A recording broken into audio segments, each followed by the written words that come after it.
Hi hello അസ്സലാമു അലൈക്കും welcome back. എന്തൊക്കെയുണ്ട് മക്കളെ വിശേഷങ്ങളൊക്കെ? എല്ലാവർക്കും സുഖമാണെന്ന് വിചാരിക്കുന്നു.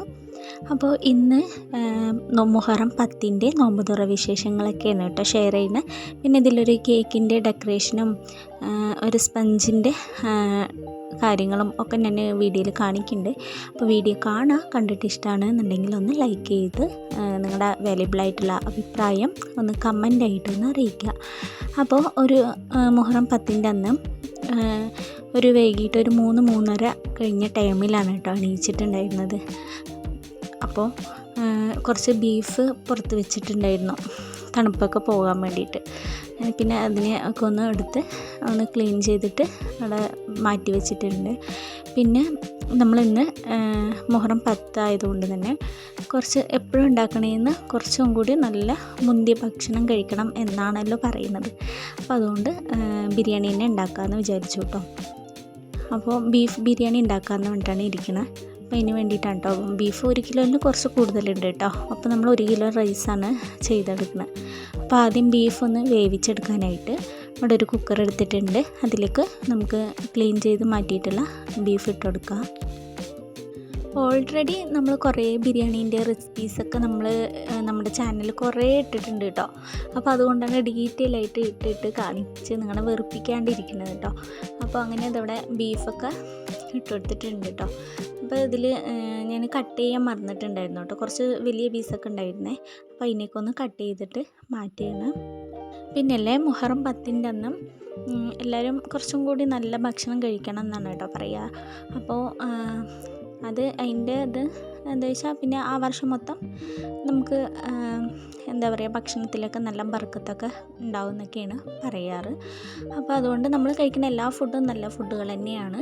എങ്കിലും അതിനെക്കാട്ടിലും കുറച്ചും കൂടി മുന്തിയ ഭക്ഷണം കഴിക്കണം എന്നാണ് കേട്ടോ പറയുക.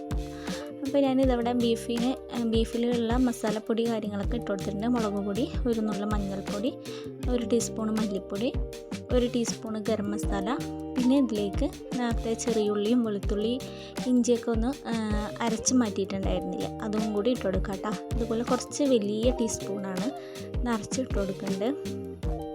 ഇവിടെ ഫറൂക്കുട്ടിക്ക് പനിയായതുകൊണ്ട് ഫറൂട്ടിക്ക് നോമ്പില്ല. ഫഹദുട്ടി എടുത്തിട്ടുണ്ട് കേട്ടോ നോമ്പ്. അപ്പോൾ ഇന്ന് സ്കൂളില്ലല്ലോ, വെള്ളിയാഴ്ച ആയതുകൊണ്ട്. അപ്പോൾ അതാ ഇവിടെ എല്ലാം ഒന്ന് നല്ലതുപോലെ മിക്സാക്കിയിട്ട് മിക്സിയിൽ നേരത്തെ അരച്ച് വെച്ചിട്ടുള്ള അതിൻ്റെ ഇതൊക്കെ ഉണ്ടാവില്ലേ, ഇതിൽ കുറച്ച് വെള്ളമൊക്കെ ഒഴിച്ചിട്ട് നമുക്ക് നല്ല വേവിച്ചെടുക്കാം കേട്ടോ. നല്ല ഉടഞ്ഞു പോണ പോലെ വേവിക്കണ്ട. ബിരിയാണി എന്തായാലും ദമ്മിട്ടിട്ടല്ലേ വെക്കുക, അതുകൊണ്ടാണ്. അപ്പം ഞാൻ ഇതവിടെ നിന്ന് വിസിൽ വെക്കുന്നുണ്ട് കേട്ടോ. ഒരു 2-3 വിസിൽ വെച്ചിട്ട് ഒന്ന് വേവിച്ചെടുക്കാം.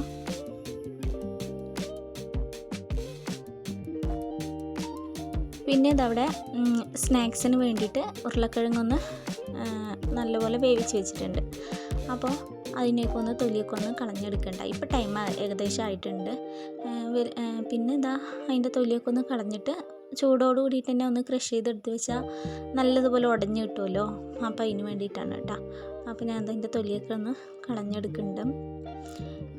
പിന്നെ ഇപ്പോൾ കൂടുതലായിട്ട് ഷോർട്സാണ് ഇടാറുള്ളത്. അപ്പോൾ നമ്മുടെ ലോങ് വീഡിയോ സപ്പോർട്ട് ചെയ്യുന്നവരെ സപ്പോർട്ട് ചെയ്യുന്നത് പോലെ തന്നെ നമ്മുടെ ഷോർട്സിന് സപ്പോർട്ടാക്കാം കേട്ടോ. അങ്ങനെ അതവിടെ ഉരുളക്കിഴങ്ങിനൊക്കെ ഒന്ന് ഉടച്ചെടുത്തിട്ടുണ്ട്. ബീഫൊക്കെ വേവിച്ച് മാറ്റിയിട്ടുണ്ട് കേട്ടോ. അപ്പോൾ അതിൽ എക്സ്ട്രാ വെള്ളം ഉണ്ടല്ലോ, അപ്പോൾ ബിരിയാണി വെക്കുമ്പോൾ നമ്മൾ വെള്ളം ഒഴിക്കുന്ന ടൈമിൽ ഈ വെള്ളം ചേർത്തിയിട്ട് വേണം കേട്ടോ അളന്നൊഴിക്കാൻ. അങ്ങനെ അതവിടെ സ്നാക്സിന് വേണ്ടിയിട്ട് ഒരു പാൻ അടുപ്പിലോട്ട് വെച്ചിട്ടുണ്ട്. അതിലേക്ക് കുറച്ച് ഓയിൽ ഒഴിച്ച് കൊടുത്തിട്ടുണ്ട്. ഇനി ഒരു 2 മീഡിയം സൈസിലുള്ള സവാള ചെറുതാക്കി കട്ട് ചെയ്തതാണ്. പിന്നെ ഒരു പച്ചമുളക് എന്നിവ ഇട്ട് കൊടുത്ത് ഇതിലേക്ക് ആവശ്യത്തിനുള്ള ഉപ്പ്, സ്നാക്സിന് എത്ര ഉപ്പ് വേണം അതിനനുസരിച്ച്. ഞാൻ ഓൾറെഡി ഉരുളക്കിഴങ്ങിൽ ഉപ്പിട്ടിട്ടുണ്ട്. അപ്പോൾ അതുകൊണ്ട് ഇപ്പോൾ സവാളയ്ക്കും മസാലയ്ക്കും വേണ്ടിയിട്ടുള്ള ഉപ്പ് മാത്രമേ ഇട്ടുന്നുള്ളൂ കേട്ടോ. ഉപ്പൊക്കെ ഇട്ട് കൊടുത്ത് നല്ലപോലെ ഒന്ന് വഴറ്റി കൊടുക്കുന്നുണ്ട്.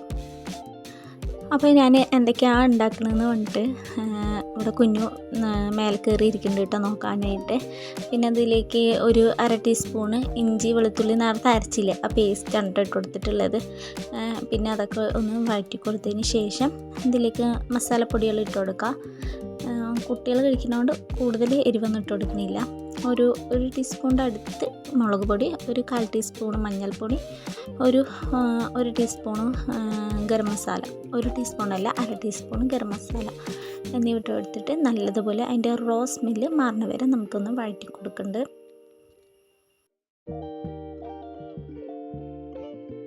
പിന്നെ ഇതിലേക്ക് നല്ലൊരു ഫ്ലേവറിന് വേണ്ടിയിട്ട് കറിവേപ്പില ഇട്ട് കൊടുക്കുക. പിന്നെ ഞാൻ ഇതിലേക്ക് മല്ലിയില അരിഞ്ഞ് വെച്ചിട്ടുണ്ടായിരുന്നു കേട്ടോ. അപ്പോൾ അത് ഇടാൻ എനിക്ക് മറന്നു പോയിട്ടുണ്ടായിരുന്നേ. സ്നാക്സിൽ മല്ലിയില ഇട്ടിട്ടേ ഇല്ല കേട്ടോ. അങ്ങനെ അതവിടെ നേരത്തെ ഒരു 2-3 പീസ് ബീഫ് വേവിച്ച് വെച്ചിട്ടുണ്ടായിരുന്നു. അപ്പോൾ അതിനൊന്ന് മിക്സിയിലൊന്ന് ക്രഷ് ചെയ്തിട്ട് മാറ്റിയിട്ടുണ്ടായിരുന്നു. അത് ഇതിലേക്ക് ഇട്ട് കൊടുത്ത് നല്ലപോലെ മിക്സാക്കി കൊടുക്കുക. എന്നിട്ട് നേരത്തെ ഉരുളക്കിഴങ്ങ് ഒന്ന് ക്രഷ് ചെയ്തില്ലേ, അതിനെയും കൂടി ഇട്ട് കൊടുത്ത് നല്ലപോലെ മിക്സാക്കി കൊടുക്കുന്നുണ്ട് കേട്ടോ. ഞാനിതവിടെ കട്ട്ലേറ്റാണ് കേട്ടോ ഉണ്ടാക്കുന്നത്. കട്ട്ലേറ്റിൻ്റെ വീഡിയോസൊക്കെ ഓൾറെഡി ഞാൻ കുറേ അപ്ലോഡ് ചെയ്തിട്ടുണ്ട്. എങ്കിലും ഇതിൽ ഞാൻ ഒരു വ്ളോഗായിട്ട് എടുക്കണതുകൊണ്ട് ഇതിൽ കാണിക്കണമെന്ന് തന്നെ ഉള്ളൂ കേട്ടോ. അങ്ങനെ ഇതും കൂടി ഒന്ന് നല്ലതുപോലെ മിക്സാക്കി കൊടുക്കുന്നുണ്ട്.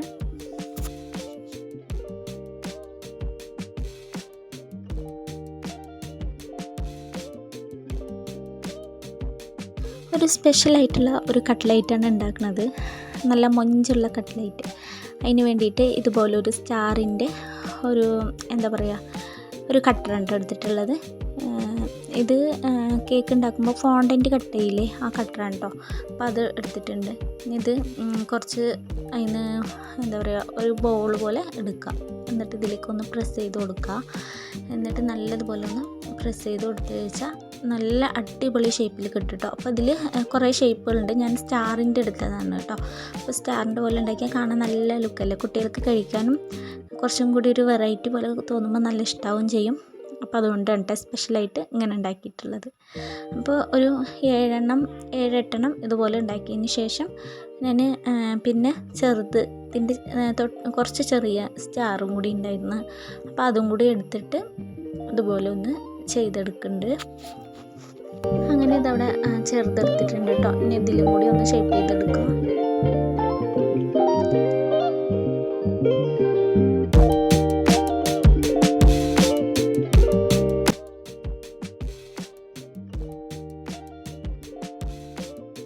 അങ്ങനെ ഇവിടെ എല്ലാം ഒന്ന് ചെയ്ത് മാറ്റിയിട്ടുണ്ട്.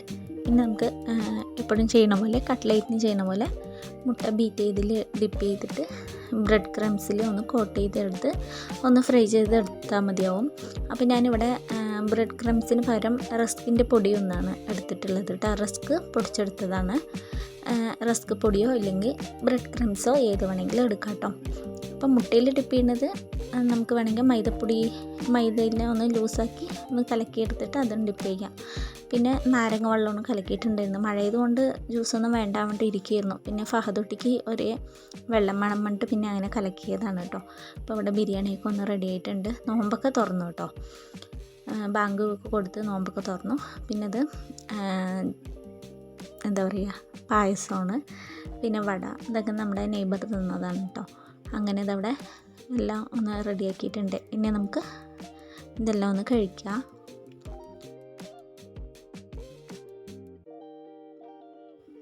അങ്ങനെ ഒരു ഇഷാവാങ് കൊടുക്കാനായിട്ടുണ്ടായിരുന്നു. അപ്പോൾ പിന്നെ കുട്ടികൾക്ക് ഫുഡ് കൊടുക്കാൻ വേണ്ടിയിട്ട് അങ്ങനെ ഇതവിടെ ബിരിയാണി ഇതുപോലെ കപ്പിലാക്കിയിട്ട് ബിരിയാണി ഒന്ന് ചെയ്ത് വെച്ച് നല്ല ഷേപ്പിൽ കിട്ടുമല്ലോ എന്നിട്ട് അങ്ങനെ ചെയ്യാൻ വേണ്ടിയിട്ടാണ് ഇരുന്ന് നോക്കി. അത് നല്ല ക്വാണ്ടിറ്റി കൂടുതലായി വന്നു. പിന്നെ അവന് ഫഹദുട്ടിക്ക് കണ്ട കൊടുത്തിട്ടുണ്ടായിരുന്നു ഫസ്റ്റ്. അപ്പോൾ പിന്നെ അവന് പിണങ്ങി, നിറയെ ഉണ്ട് ഇത്ര കഴിക്കില്ല കൊണ്ട് പിണങ്ങിയിട്ടുണ്ടായിരുന്നു. അപ്പോൾ ഇത്രയേ ഉള്ളൂ കേട്ടോ മുഹറം 10ൻ്റെ വിശേഷങ്ങളൊക്കെ. പിന്നെ ഇത് പിറ്റേത്തെ ദിവസം ഷൂട്ട് ചെയ്തിട്ടുള്ള വീഡിയോ ആണ്.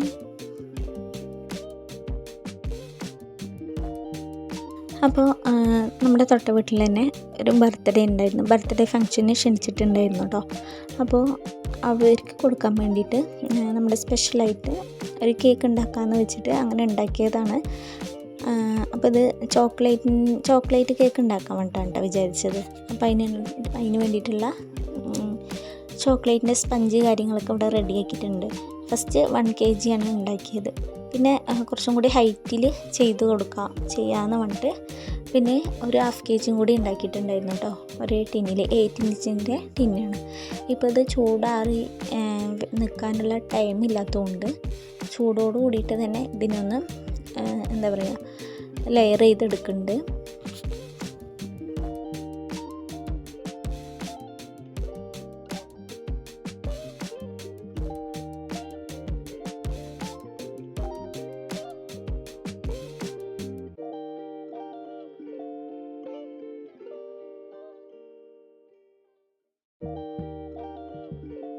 അങ്ങനെ നല്ല ചൂടുള്ള ഒരു ചോക്ലേറ്റ് സ്പഞ്ച്, അങ്ങനെ അതിനെ ഒന്ന് ചൂടാറാൻ വെച്ചിട്ട് ബാക്കിയുള്ള 1/2 kg സ്പഞ്ചും കൂടി റെഡിയാക്കി. എന്നിട്ട് ഇതുപോലത്തെ ഒരു ഡിസൈനിലാണ് കേട്ടോ കൊടുത്തിട്ടുള്ളത്.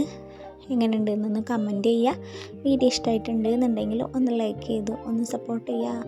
വീഡിയോയെക്കുറിച്ചുള്ള അഭിപ്രായം ഒന്ന് കമൻറ്റ് ചെയ്യുക. ആദ്യമായിട്ട് കാണുന്ന കൂട്ടുകാരുണ്ട് എന്നുണ്ടെങ്കിൽ ഒന്ന് സബ്സ്ക്രൈബ് ചെയ്ത് ഒന്ന് സപ്പോർട്ട് ചെയ്യുക. ഇൻഷാ അല്ലാഹ് പുതിയ പുതിയ വീഡിയോകളും വ്ളോഗുകളൊക്കെ ആയിട്ട് വീണ്ടും കാണാം. Thanks for watching. അസ്സലാമു അലൈക്കും.